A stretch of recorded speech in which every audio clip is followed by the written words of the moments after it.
18 horas. Notícias de Manaus, Amazonas, Brasil e do mundo. Agora na Mix. Legal, boa noite pra você em 100,7. Boa noite pra você na sintonia certa. Você que está aí no melhor Mix do Brasil. A partir de agora, vamos juntos até às 7 da noite. Mais uma edição do 18 horas. Principais notícias do dia pra você a partir de agora. E hoje é segunda-feira, começando mais uma semana.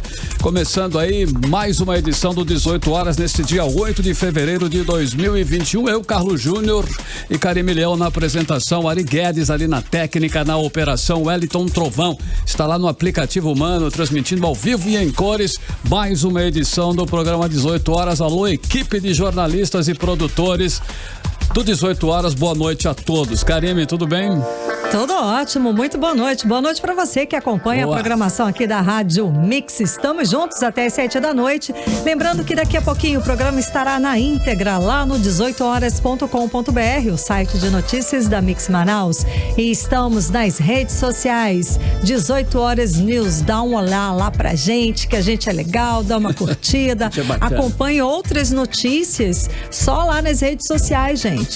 Ok, Karime Leão, neste fim de semana aí o Amazonas perdeu um dos maiores ícones aí da sua cultura, né? Da nossa cultura, um artista integrado realmente aqui no Amazonas. O artista Zezinho Correia morreu aos 69 anos neste sábado, vítima de complicações da Covid-19. Ele estava internado há mais de um mês após ter testado positivo para essa doença, Karime Leão.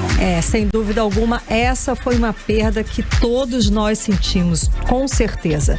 Zezinho Correia, além de artista brilhante, era conhecido por ser uma pessoa humilde e muito querida pelos amigos.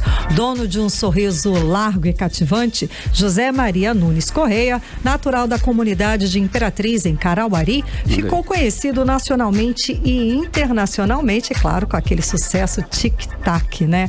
Na década de 1990, quando liderava a banda Carrapicho. Karime, eles chegaram a vender aí nessa época em mais de 15 milhões de discos mundo afora. Realmente foi um sucesso retumbante, Karime. Tic-tac no meu corpo. Quem não dançou foi isso? Foi muito legal. Você lembra, Karime, dessa música? Olha aí. Bate forte o tambor, eu quero é tique-tique-tique-tique-tá. Bate forte o tambor, eu quero é tique-tique-tique-tique-tá. Legal, hein, Karime? Você foi embaixo várias vezes aí, né? Dançando isso aí na época. Quem não sabia essa coreografia? Realmente foi um sucesso lindo, né? Muito bacana mesmo. Mas antes aí de se dedicar, Karime Leão e ouvintes em 100.7, a carreira de cantor, Zezinho Correia também fez aí um curso de formação de atores. Zezinho Correia era ator. Ele fez esse curso lá no Rio de Janeiro e estudou interpretação e dança também. Ele investiu em carreira solo, produzindo projetos musicais. Um dos destaques foi a participação no musical Boi de Pano durante o Festival Amazonas de Ópera no ano de 2000, Ópera de 2000. Exato. E agora, em dezembro, no dia 28, Zezinho participou do lançamento online do livro Eu Quero é Tic-Tic-Tac, escrito pelo jornalista e produtor cultural Fabrício Nunes, em homenagem à carreira dele. A morte de Zezinho Correia fez aí, né? É um sucesso.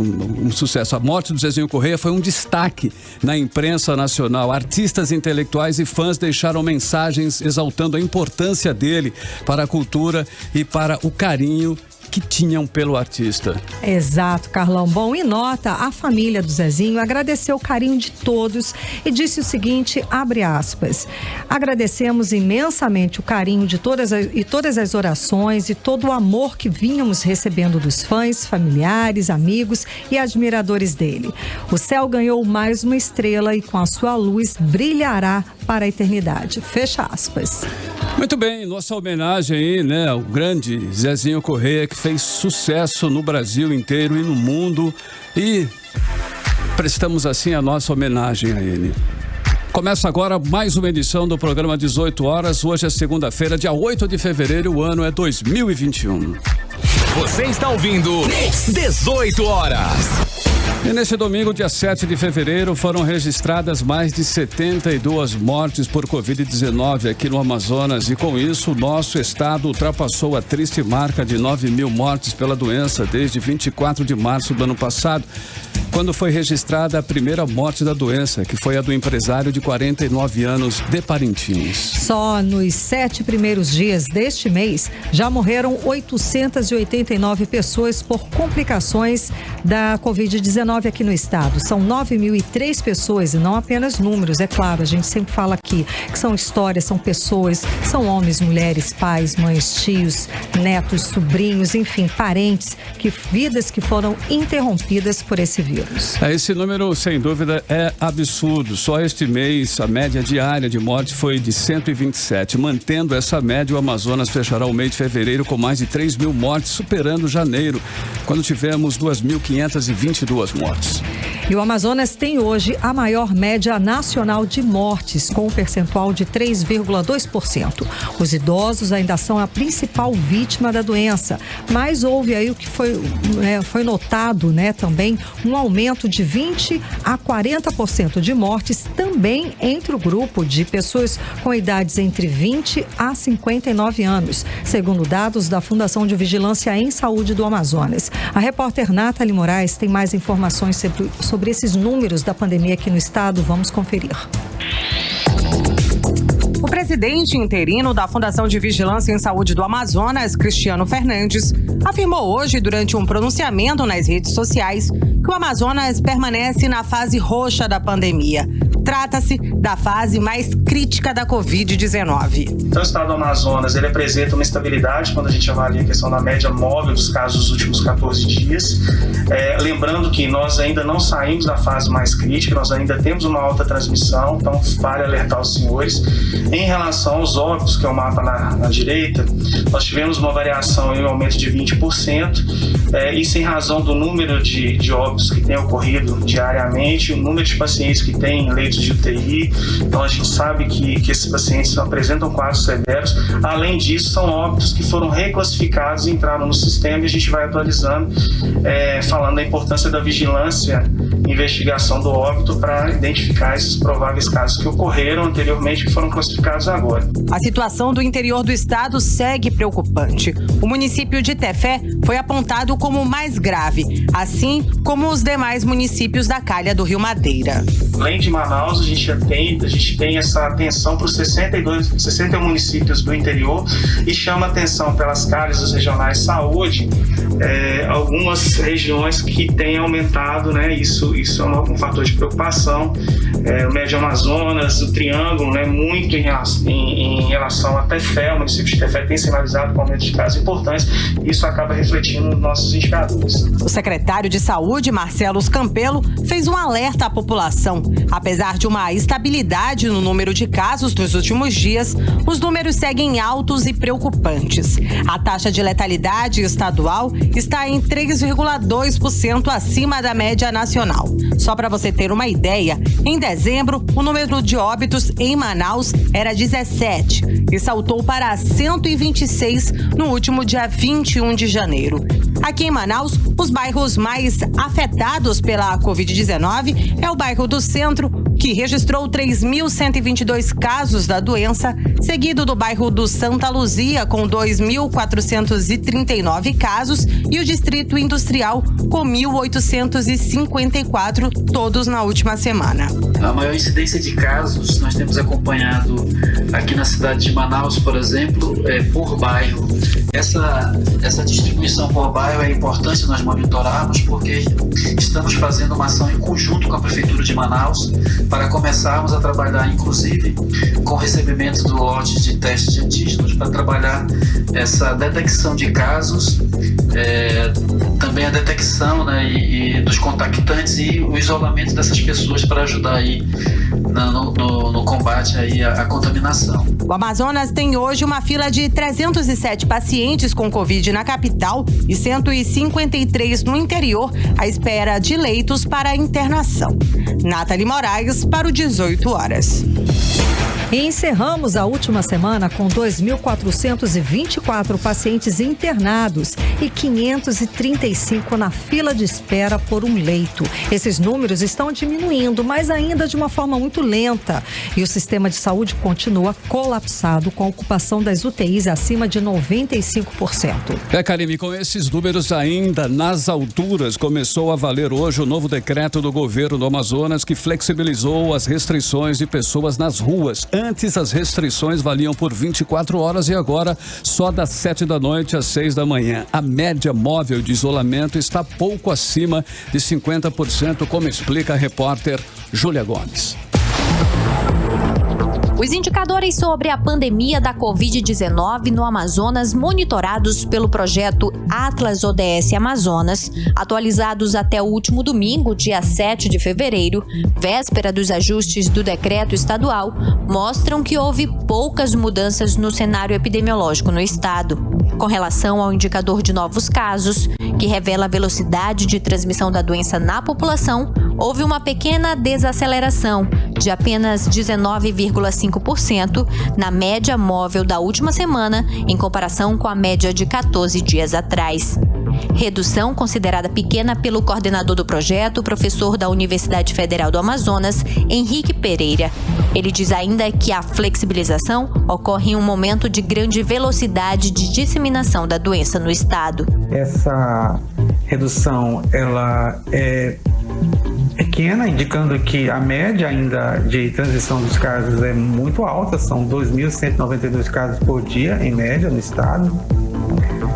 Então, a flexibilização, ou ajuste, como queira, ocorre nesse momento ainda de grande velocidade de disseminação, o que nos preocupa. As internações seguem estáveis, mas com uma média alta e redução quase nula de apenas 1,7%. Os resultados mais significativos foram as reduções na curva de óbitos, onde houve uma queda de quase 30%, e de sepultamentos de quase 24%, com relação à média móvel de 14 dias atrás, o que para o coordenador do projeto já pode ser considerado como resultado do período de maior isolamento social visto desde o dia 23 de dezembro, embora esses níveis tenham se mantido abaixo do necessário para uma redução ainda mais significativa.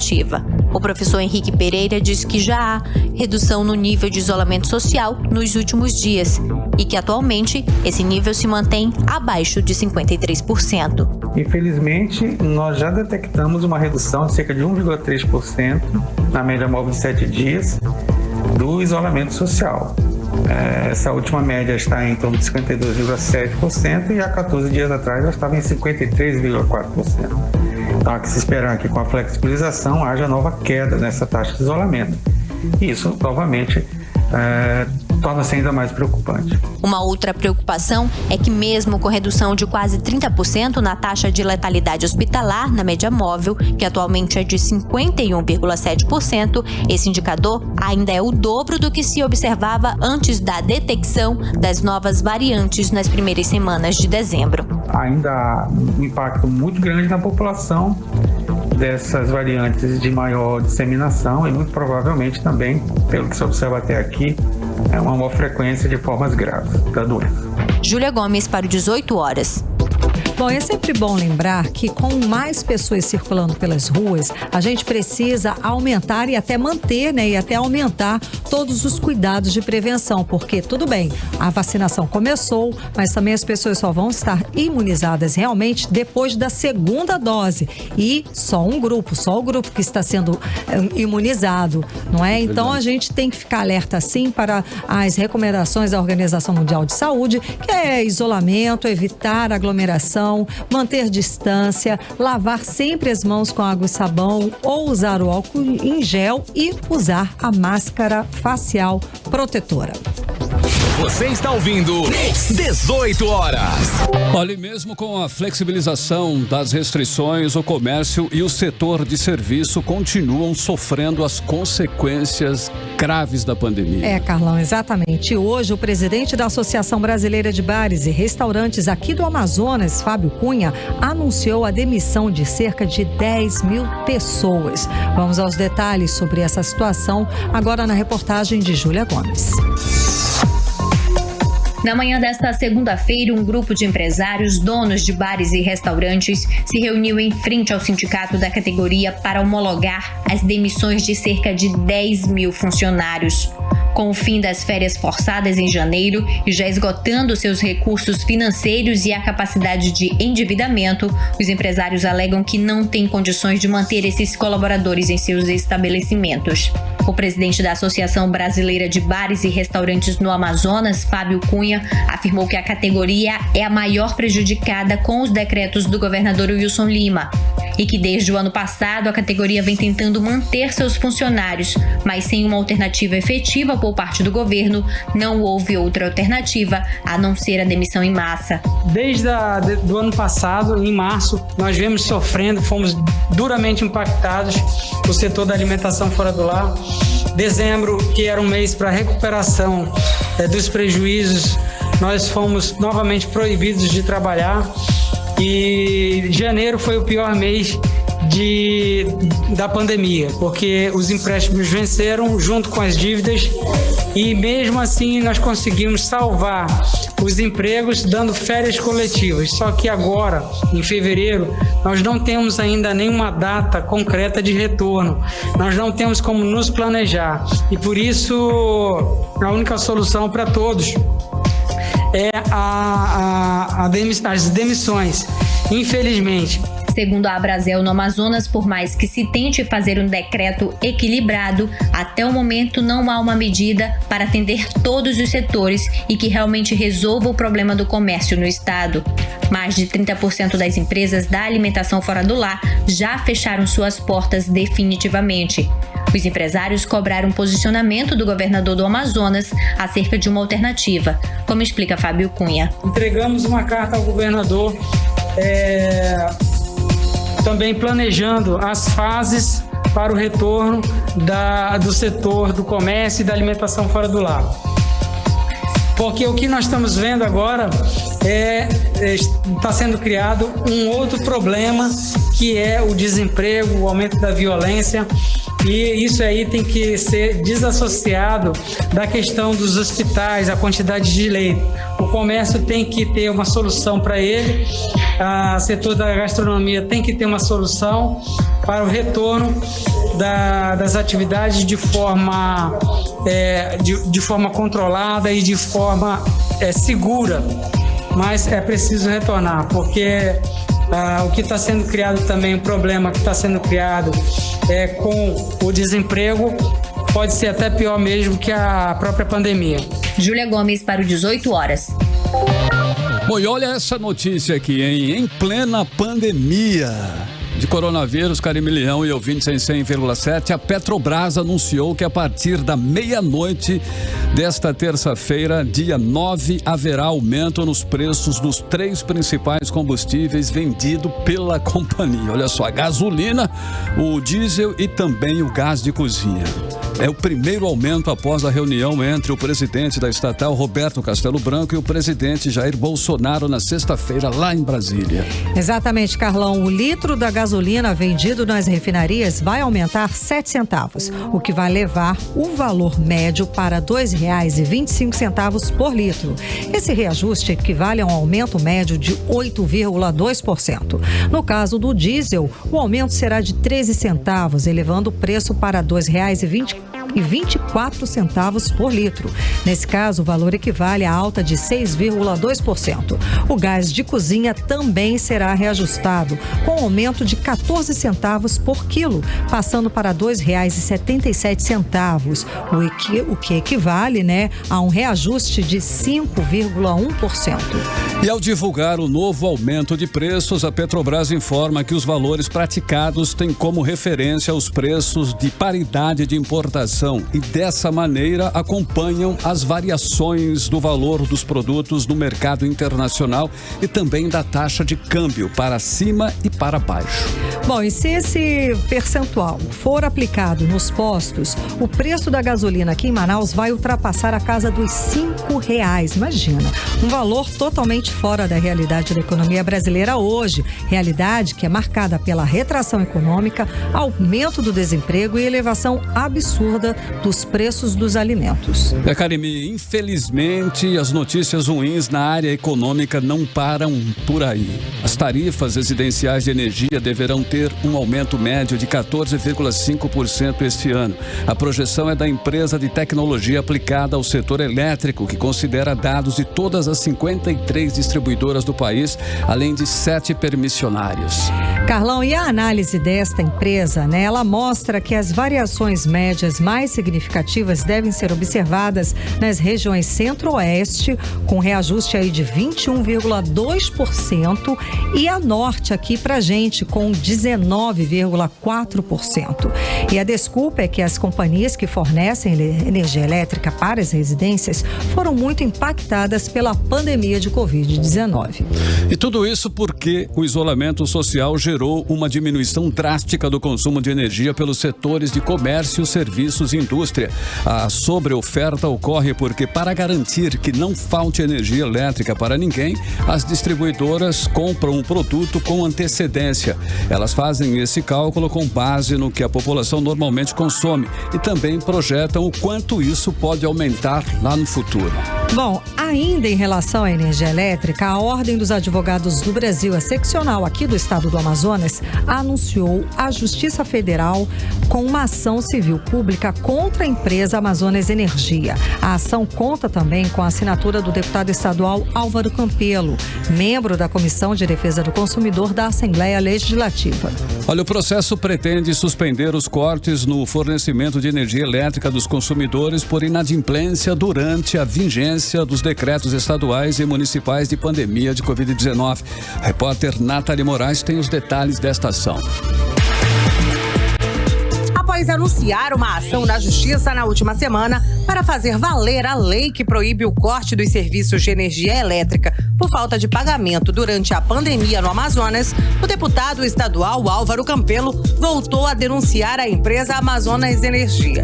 Segundo o parlamentar, a empresa concessionária de energia precisa respeitar os seus milhares de consumidores que não podem ser prejudicados porque estão amparados legalmente por lei.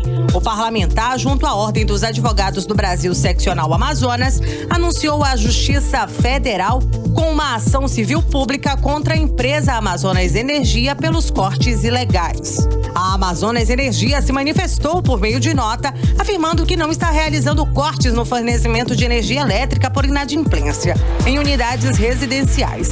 A empresa tem atuado, sim, combatendo fraudes e desvios por meio de vistorias de autorreligação, inspeções e regularizações de ligações clandestinas. Após a divulgação da nota, o parlamentar manifestou sua contrariedade. Lamentavelmente, a nota da empresa ela não condiz com a realidade dos verdadeiros absurdos que têm acontecido diariamente em várias partes da cidade e no interior do estado também. Nas minhas páginas do Facebook, do Instagram, do telefone que eu disponibilizo para as pessoas fazerem denúncias, todos os dias eu recebo reclamações. Até consumidores que, mesmo apresentando as faturas pagas, estão tendo fornecimento de energia interrompido, contrariando claramente a Lei 5.145 de 2020, que foi aprovada ano passado na Assembleia e que proíbe o corte de energia durante a pandemia. E eu estou falando aqui de consumidores com ligações legais. E é por essa razão que, juntamente com a Comissão de Defesa do Consumidor da OAB, nós ingressamos com uma ação na Justiça para impedir essas ilegalidades que estão acontecendo. Na ação, a OAB Amazonas destaca que o Supremo Tribunal Federal decidiu recentemente pela constitucionalidade da lei que obriga as concessionárias de água e energia elétrica a notificarem previamente o consumidor por meio de aviso de recebimento da realização de vistoria técnica no medidor de suas casas. Para realizar qualquer vistoria técnica no medidor do usuário residencial, as empresas fornecedoras de energia elétrica e de água deverão marcar uma visita com um prazo de antecedência superior a 48 horas. Nathalie Moraes para o 18 horas. Você está ouvindo 18 horas. Agora são 6h25 em Manaus. Boa noite para você em 100,7 na sintonia certa. Nós vamos agora abrir a playlist do 18 horas de hoje. Na primeira música, nós vamos aí ouvir a faixa Ladrões, de Marcelo Falcão. Faixa que o músico dedica a todos que roubam os recursos públicos, tirando da população a esperança por dias melhores. E nessa gravação, a gente pode conferir o recado que ele deu diretamente para o governador Wilson Lima sobre o caso dos ventiladores pulmonares aqui do estado do Amazonas. Vamos de música, vamos de Ladrões. Você está ouvindo 18 horas. Legal, 6h30. Boa noite para você na sintonia certa. Estamos com você em mais uma edição do 18 horas e essa foi a primeira abrindo a playlist do 18 horas de hoje. Inclusive essa música está tocando na nossa playlist direto todos os dias, porque essa música retrata exatamente a situação que nós estamos vivendo hoje aqui no nosso estado do Amazonas com ladrões.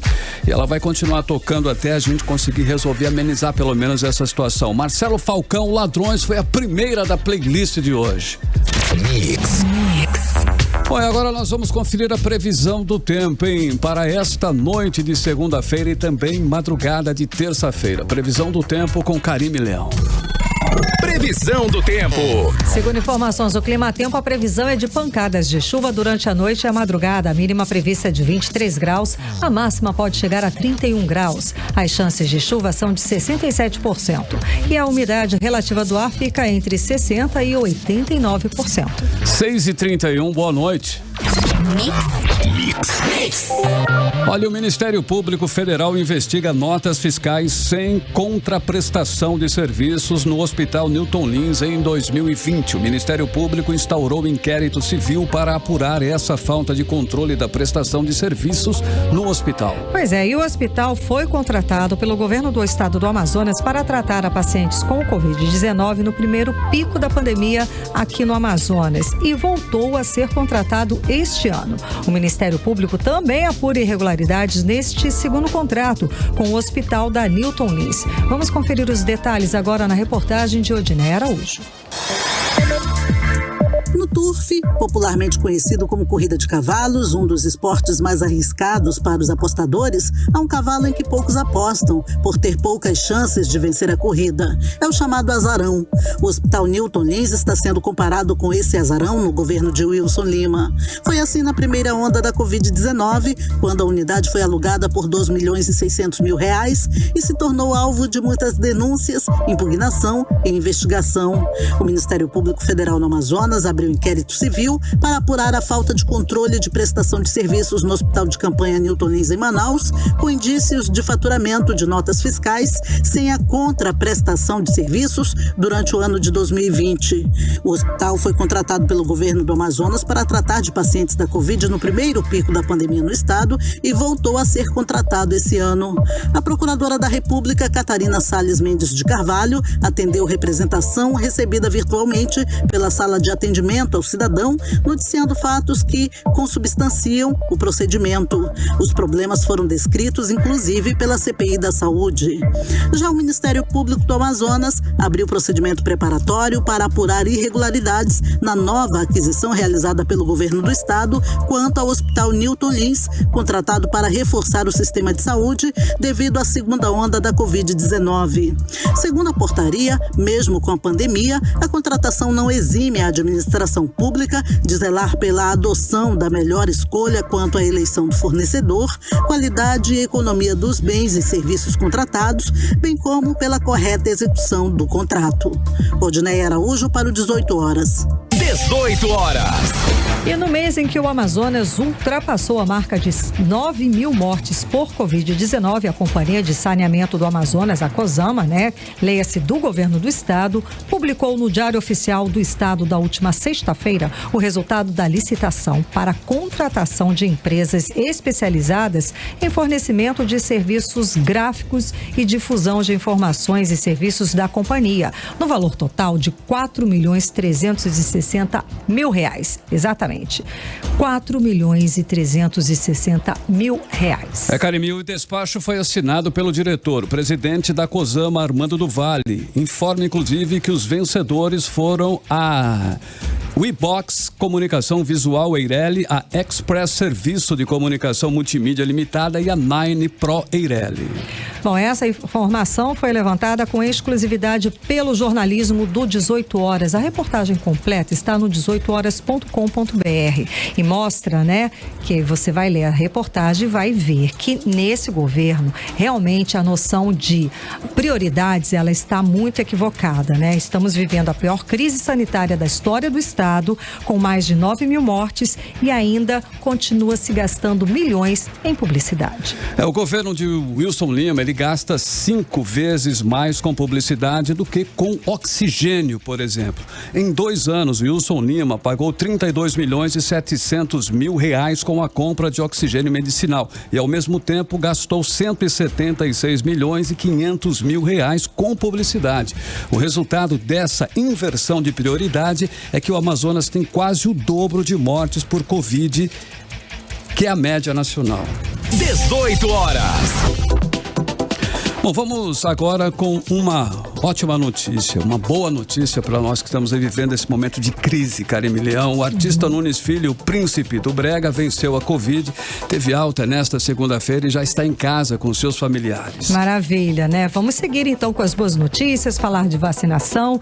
Agora sobre, né, a vacinação e o percentual que temos, né? Até as 4 da tarde de hoje, o Amazonas havia vacinado 115.752 pessoas nos 62 municípios do estado. Desse total, 39.109 são trabalhadores da saúde, 28.503 são indígenas aldeados e 23.807 idosos acima de 80 anos e 23.800 são idosos entre 70 e 79 anos. E aqui em Manaus, o número de vacinados chegou a 65.123, sendo 34 mil idosos e 30 mil trabalhadores da saúde.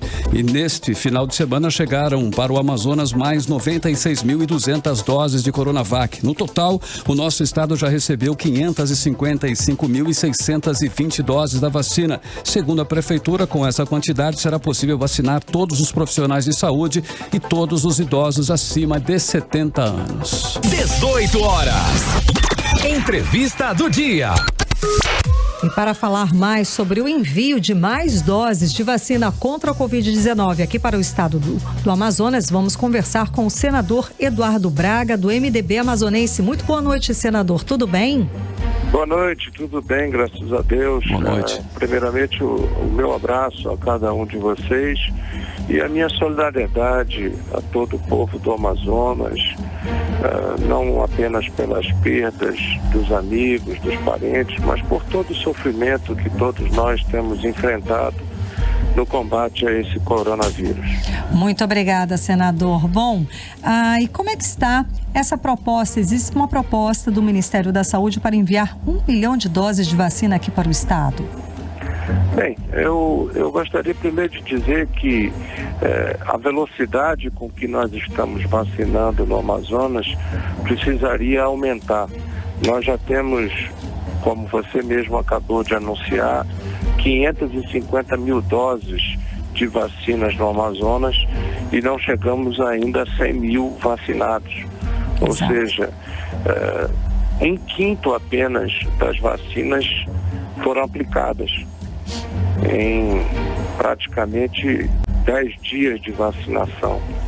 Portanto, eu creio que é possível fazer um esforço muito maior de vacinação do que estamos fazendo. Isso não há a menor dúvida. E, ao mesmo tempo, é importante dizer que a única resposta que o governo federal pode dar e o Amazonas pode dar e Manaus pode dar a todos os que estão nesse momento sofrendo por falta de leito, por falta de atendimento para o Covid-19, é se nós acelerarmos a vacinação e, ao mesmo tempo, mandarmos mais 1 milhão de doses de vacinas para o Amazonas. Por quê? Porque todos os cientistas dizem que quando alcançamos em torno de 25, 30% da população imunizada, de que nós efetivamente ganhamos uma imunização do tipo rebanho, como eles chamam. Ora, para que nós possamos ter 30% da população amazonense vacinada, para criar esse efeito de imunização e bloquear, não apenas para salvar a vida dos amazonenses, mas bloquear esse vírus até para que ele não se espalhe pelo resto do Brasil, é preciso que a gente aplique mais de 1 milhão de doses de vacina. Para isso, nós fizemos uma proposta ao presidente do Congresso Nacional para que ele possa, em nome do Senado da República, em nome do Congresso Nacional, conversar com o ministro da Saúde, com o próprio presidente da República, no sentido de que o Plano Nacional de Imunização, tendo em vista de que a letalidade do coronavírus no Amazonas é mais do que o dobro da letalidade média do Brasil. Sim. Na sexta-feira, por exemplo, enquanto o Brasil tinha 108 óbitos por 100 mil habitantes, o Amazonas tinha 210 óbitos por 100 mil habitantes. Portanto, razão técnica, legal, ética, para que houvesse uma mudança no Plano Nacional de Imunização, que pudesse destinar ao Amazonas 1 milhão de doses adicionais de vacina, nós temos. E essa era uma resposta que o Brasil poderia dar rapidamente, mobilizando inclusive a força das Forças Armadas que nós temos no Amazonas para ajudar na aceleração da vacinação, para que nós pudéssemos ampliar a nossa base de vacinação. Como eu disse ainda há pouco, mesmo tendo recebido poucas vacinas, nós já recebemos mais de 500 mil de vacinas, mas não conseguimos aplicar até agora sequer 100 mil vacinas, seja na capital, seja no interior. Senador, e o que está faltando para o Ministério da Saúde enviar essas doses aqui para o estado do Amazonas, efetivamente? Eu espero que o Ministério da Saúde tome uma decisão e o mais rápido que possa, porque, a meu juízo, não falta uma ação, né? Porque os argumentos, sejam técnicos, sejam científicos, sejam legais, para fazer a modificação no Plano Nacional de Imunização. E eu não tenho dúvida de que isso contaria com o apoio dos demais estados brasileiros, porque nenhum estado brasileiro gostaria de estar na situação que o Amazonas está nesse momento.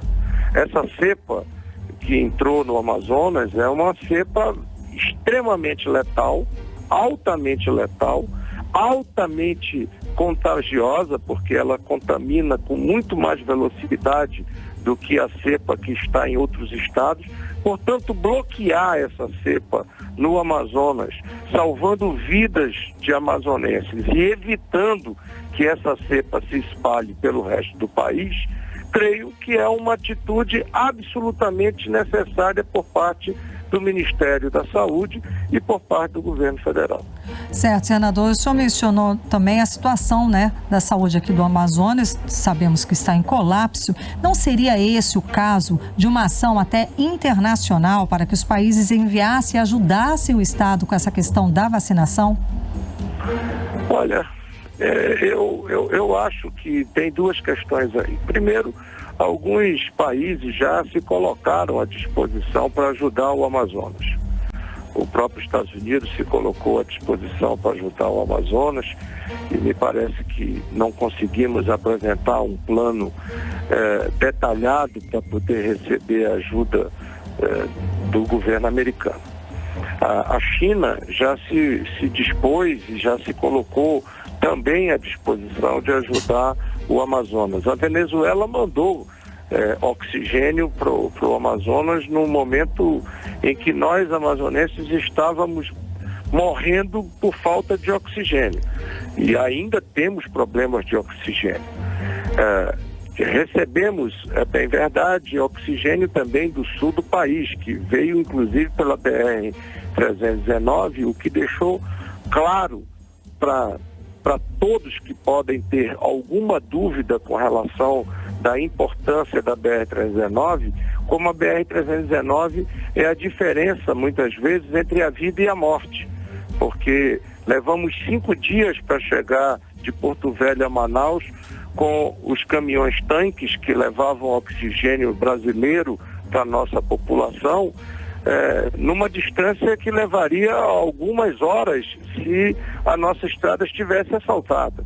Portanto, é desumano não asfaltar a BR-319, é desumano não dar a licença ambiental da BR-319.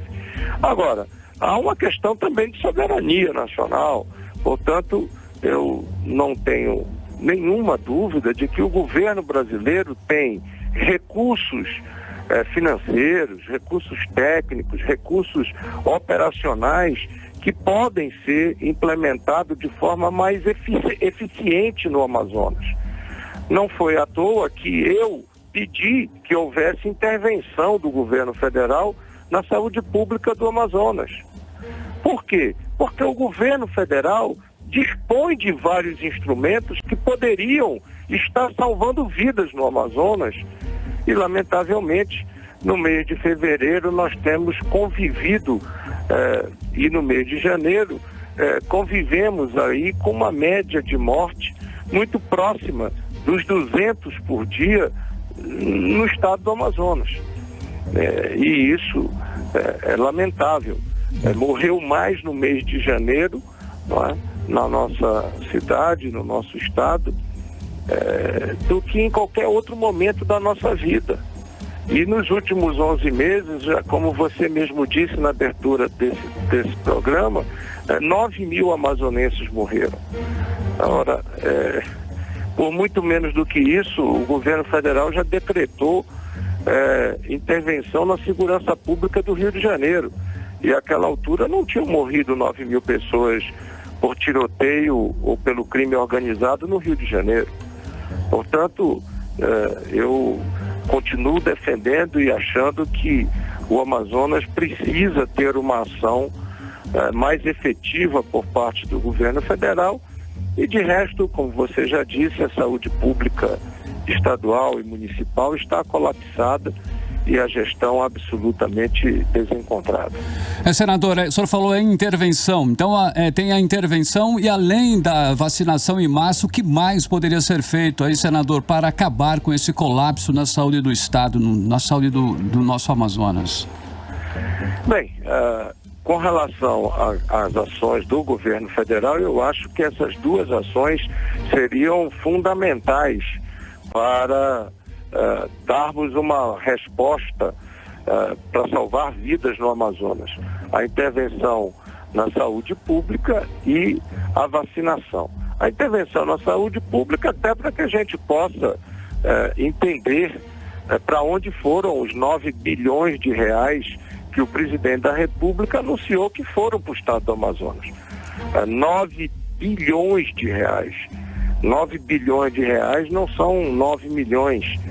9 bilhões de reais que o governo federal, na declaração do próprio presidente Bolsonaro, foram destinados ao Amazonas. Ora, com todo esse dinheirão, nós não conseguimos colocar oxigênio, nós não conseguimos disponibilizar transferência do povo do interior para ser atendido nas UTIs em Manaus. Nós não conseguimos colocar leitos de UTI, não conseguimos dotar os serviços de pronto atendimento e as UBSs em condições de recepcionar os pacientes com nível leve e moderado de Covid. As pessoas morrendo por falta de oxigênio nos SPAs, o povo desesperado. É óbvio que o governo federal pode e deve tomar uma providência mais enfática e mais enérgica e mais eficiente no estado do Amazonas. Senador, para finalizar, o que o senhor conseguiu liberar de recursos, né, para a saúde do Amazonas nesses últimos 11 meses, nesse período de pandemia? Olha, eu lhe digo que nós liberamos para o Amazonas no ano de 2020 mais de 150 milhões de reais como senador da República. E sei que nesses 9 bilhões que o presidente da República fala, tem recursos liberados por outros parlamentares, sejam senadores, deputados federais. Portanto, o interior do Amazonas e o estado do Amazonas recebeu muitos recursos do governo federal para o enfrentamento do Covid, né? Ou da Covid-19. Né? Essa disponibilização desse recurso é que precisa ficar cada vez mais transparente e explicada para a nossa gente e para o nosso povo. Afinal de contas, 9 mil já morreram e outros tantos poderão morrer se nós não tivermos uma ação imediata. Não é que esse problema já tenha passado. Não, lamentavelmente, ainda hoje, os cartórios registraram 207 certidões de óbito na cidade de Manaus. 207 certidões de óbitos. E nem todos os óbitos de Covid estão sendo certificados pela FVS como Covid. E esses números são muito maiores do que os oficiais. Exatamente. Por quê? Porque quem não é atestado pela FVS de que morreu de Covid ou não tem na certidão de óbito o diagnóstico de Covid, não é contabilizado. Então, o número de mortos é muito maior. É muito maior. É que nós estamos contabilizando apenas aquilo que está no diagnóstico do óbito como Covid. Então, eu mais uma vez digo, é possível, se o governo federal mandar mais vacinas e ao mesmo tempo, veja, aí em Manaus já estão, nesse momento, 450 mil doses no Amazonas que não foram aplicadas. Se nós aumentarmos a velocidade da vacinação, se nós tornarmos a vacinação mais eficiente e acelerarmos a velocidade da vacinação, nós vamos salvar muitas vidas. Não esqueçam que não é vacinar hoje e amanhã você já está imune. Não, você tem um tempo de imunização pós-vacina. E tem a segunda dose. E você precisa da segunda dose. Exato, senador, exato. Então, o que eu chamo a atenção é que a velocidade da vacinação e o número de vacinas a serem remetidos para o Amazonas são fundamentais. É uma resposta que você pode dar em 2 semanas. Portanto, nós temos procurado, através do nosso mandato aqui no Senado, meu primeiro pronunciamento na primeira sessão, no primeiro momento de sessão ordinária e deliberativa do Senado da República, foi no sentido de que o Senado deliberasse sobre um apelo, uma intervenção junto ao presidente da República e junto ao ministro da Saúde para que mandasse 1 milhão de doses de vacina para o Amazonas e ao mesmo tempo que o governo federal possa transparecer para todos, possa tornar claro, transparente a informação sobre a aplicação desses 9 bilhões de reais que foram destinados ao Amazonas. Ok, muitíssimo obrigada, senador, pela sua participação conversando com a gente hoje aqui no programa 18 horas. Eu que agradeço a vocês pela oportunidade de poder externar a minha tristeza, a minha solidariedade a todos os amazonenses nesse momento em que precisamos de respostas para salvar vidas. Muitíssimo obrigada, uma boa noite. Conversamos com o senador Eduardo Braga, do MDB amazonense. 6h54 em Manaus. 18 horas. Bom, e agora nós vamos com a segunda da playlist desta segunda-feira. Agora nós vamos ouvir o novo single de Justin Bieber, a faixa Anyone, que pode ser uma amostra aí do novo disco de Bieber. Então vamos conferir a segunda da playlist de hoje, Anyone. 18 horas. 6h57 foi o Justin Bieber, Anyone, na segunda da playlist de hoje. Mix. Vamos conferir agora a previsão do tempo para amanhã, terça-feira. Previsão do tempo com Karime Leão. Previsão do tempo. Segundo informações do Climatempo, a previsão amanhã é de sol com muitas nuvens durante o dia, períodos de nublado com chuva a qualquer hora. A mínima prevista é de 23 graus, a máxima não deve passar dos 29 graus. As chances de chuva são de 90% e a umidade relativa do ar fica entre 71% e 98%. 6h58, boa noite. Mix. Bom, e a dificuldade no fornecimento de oxigênio que vem impactando o Amazonas começa a preocupar outros estados da região norte. Isso porque Roraima, Rondônia e Amapá já relataram aumento na demanda do insumo. Olha. Bom, isso levou os governadores da Amazônia Legal, que inclui aí o Mato Grosso e Maranhão, a pedirem do governo federal que volte a bancar leitos de UTI para a Covid-19. Vamos conferir os detalhes na reportagem de Júlia Gomes. Além do Amazonas, que viveu desabastecimento de oxigênio no mês passado, levando vários pacientes a óbitos, e ainda as constantes dificuldades no fornecimento do gás por conta da alta demanda com o aumento do número de casos da Covid-19, os estados de Roraima, Rondônia e Amapá também já relataram ao governo federal dificuldades no fornecimento de oxigênio, segundo informações da coluna Painel do jornal Folha de São Paulo. A redução da verba federal para leitos de UTI destinados ao tratamento de pacientes com coronavírus levou os governadores da Amazônia Legal, que inclui ainda Mato Grosso e Maranhão, a divulgarem uma carta no último domingo, pedindo que o governo federal volte a bancar leitos de UTI para a Covid-19 nos estados da região norte, que somavam 12 mil no fim do ano passado e neste mês recuaram para cerca de 3 mil. O que significa que quanto menos leitos forem pagos pela União, menor a condição de prestar atendimento e até de receber socorro de outros estados. Uma outra preocupação ainda dos governadores da região norte é a falta de mão de obra especializada.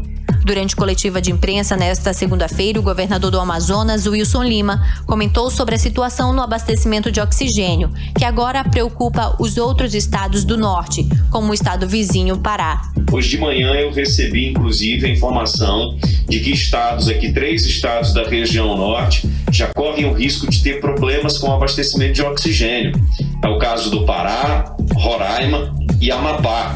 Essa é uma preocupação desses governadores. Esse é um problema que não é só o nosso estado que está enfrentando, é um problema mundial. E aí a gente tem um diferencial aqui no Amazonas. Nós estamos no período chuvoso, em que há uma maior incidência de síndromes respiratórias. Aliado a isso, nós temos um problema de logística, uma dificuldade muito grande para que os insumos possam chegar aqui. O Conselho Nacional de Secretários de Saúde apresentou como sugestão ao Ministério da Saúde montar um hospital de campanha em Brasília, bancado com recursos próprios para centralizar a transferência dos pacientes da região norte. A reportagem tentou contato com o Ministério da Saúde para saber mais informações, mas não tivemos resposta. Júlia Gomes para o 18 horas. 18 horas.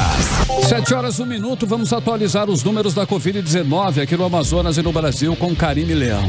E até o momento, o estado do Amazonas não divulgou os números da Covid-19 aqui no Amazonas. No Brasil, de acordo com informações do Ministério da Saúde, o país tem hoje 9.524.640 diagnósticos positivos para a Covid-19, com 231.534 mortes. O país também soma 8.467.982 pessoas recuperadas da doença. Agora, 7 horas e 1 minuto, seguimos direto para o Editorial 18 horas. Editorial 18 horas. A semana começa com notícias bastante ruins para o governador do Amazonas. A primeira é a de que a Promotoria Estadual pediu ao Procurador-Geral de Justiça autorização para investigar Wilson Lima no caso da falta de oxigênio. A investigação depende do Procurador-Geral de Justiça, que também é o chefe do Ministério Público. O pedido da Promotoria também inclui o secretário de Saúde do Estado. Foi feito no dia 18 de janeiro, mas ainda não teve teve resposta. O Ministério Público Federal está investigando o pagamento de notas fiscais sem a contraprestação de serviços no Hospital Newton Lins, no primeiro pico da pandemia no ano passado. O Ministério Público do Estado investiga a legalidade do processo de requisição também do Hospital Newton Lins, agora no segundo pico da pandemia. Na semana passada, por causa da pandemia, a Justiça suspendeu um contrato do governador para aluguel de jatinhos para o uso do governador. E hoje veio a notícia aqui do 18 horas. A Cosama licitou 3 empresas de propaganda por R$4.366.000 em plena pandemia. É uma notícia em cima da outra. Parece tudo muito confuso, mas não é. É só a repetição de uma espécie de modelo de gestão do atual governo do Amazonas. Um modelo de gestão que não valoriza a vida e não se importa com as mortes. 18 horas. 7,3, Carimilhão. Um beijo, boa noite, até amanhã. Continue bem, continue em 100,7 amanhã, terça-feira, hein? A partir das 6 da tarde, mais uma edição do 18 horas para você aqui no melhor Mix do Brasil. Você ouviu 18 horas. As notícias do Brasil e do mundo. De volta amanhã.